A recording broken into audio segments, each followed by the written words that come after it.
Before you send your next batch of demos to a record label, make sure that you do these three things. And these are things that have helped my music get signed and helped me gain over 3.5 million streams in the last 12 months. So the first thing I want to mention is that most people will send their music to like 50 different record labels, but that often doesn't work because it might be one of the main reasons someone's getting their music rejected or ignored. And I definitely think there's a better approach, which is to hone in on only a couple of record labels that really fit your sound and ones that you're really keen to work with. And that's exactly what I did. So I wanted to work with a record label called Lily Era. I managed to find a connection with them and I started sending them demos.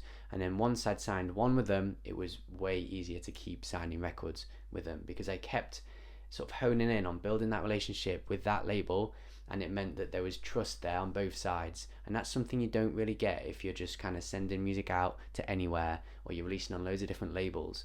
So something that you can do right now is you can research all the labels in your genre, and I'd say to pick the top 2 to 3 max labels that you could see yourself signing with and try and stick with them for a little bit. Even if you're not getting them signed straight away, you've started a relationship with them, and if you just keep going, it should lead to label signings. And then after that, like I said, it's a lot easier to sign more and more with them. That's exactly what I did with the record label I've been releasing with, and that's where a lot of my streams and growth has come from. Now the second point I want to talk about is that even if someone does have a link with a record label, what I found is that they'll often send their music a little bit too early, maybe before the quality is kind of matching the level that it needs to get signed. And I'm a classic example of this. I did this a lot when I was just starting out, but it's another reason why people might get ignored or rejected. So what I used to do is I would be sending music out to labels, not really sure why they were getting rejected, until I realized actually the quality might not have been that good. And the only reason I found that out is because a producer gave me some really honest feedback on one of my songs, and it made me realize that I still had a bit to learn.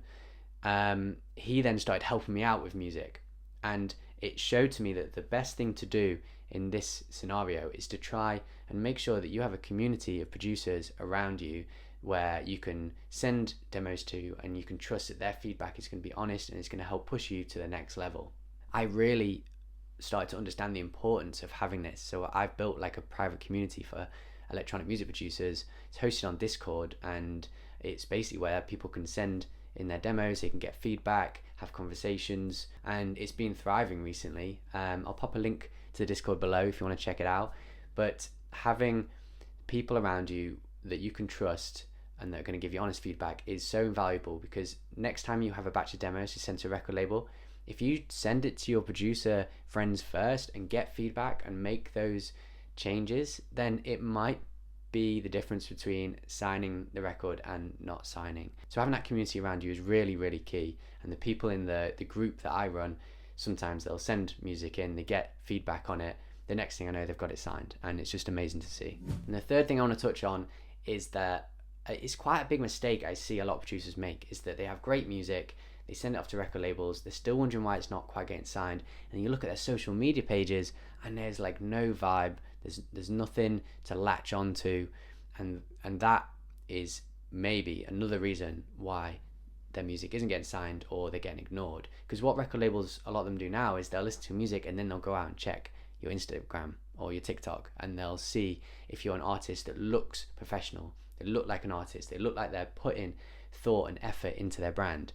And if it doesn't look like that, it can put record labels off. So all you have to do on social media is just look professional. You don't have to have it all figured out, it doesn't have to look perfect, but a professional profile picture, a nice little caption in your bio, a link to say Linktree or Komi or something that looks good and has some links to your music or anything else that you've been doing, and then a couple of posts that look thought out. Maybe there's a specific kind of aesthetic you've been going for, or you've done a little bit of storytelling, something basically just show that you're putting effort into this side of things, because when labels see that you're putting effort in, that goes a long way. This is the exact approach that I took, and I've had a couple of labels before I've even reached out to them. They've come to me through DMs and they've found me on social media and they've got in touch, and it's a nice breath of fresh air, because often we're the ones sending demos out to other people and getting ignored. It's amazing when some of them start coming to you. So basically, if your social media pages are looking professional, they're looking like you're putting effort in, then it's going to look a lot better for a record label that's looking to sign new artists. So if you're struggling to get your music signed, then try out these tips.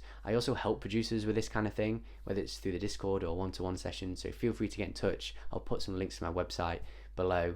And yeah, I hope you've enjoyed this. I'll catch you on the next video, and do let me know if there's anything you are struggling with. Drop it in the comments, and I'll get back to you. So yeah, I'll see you next time.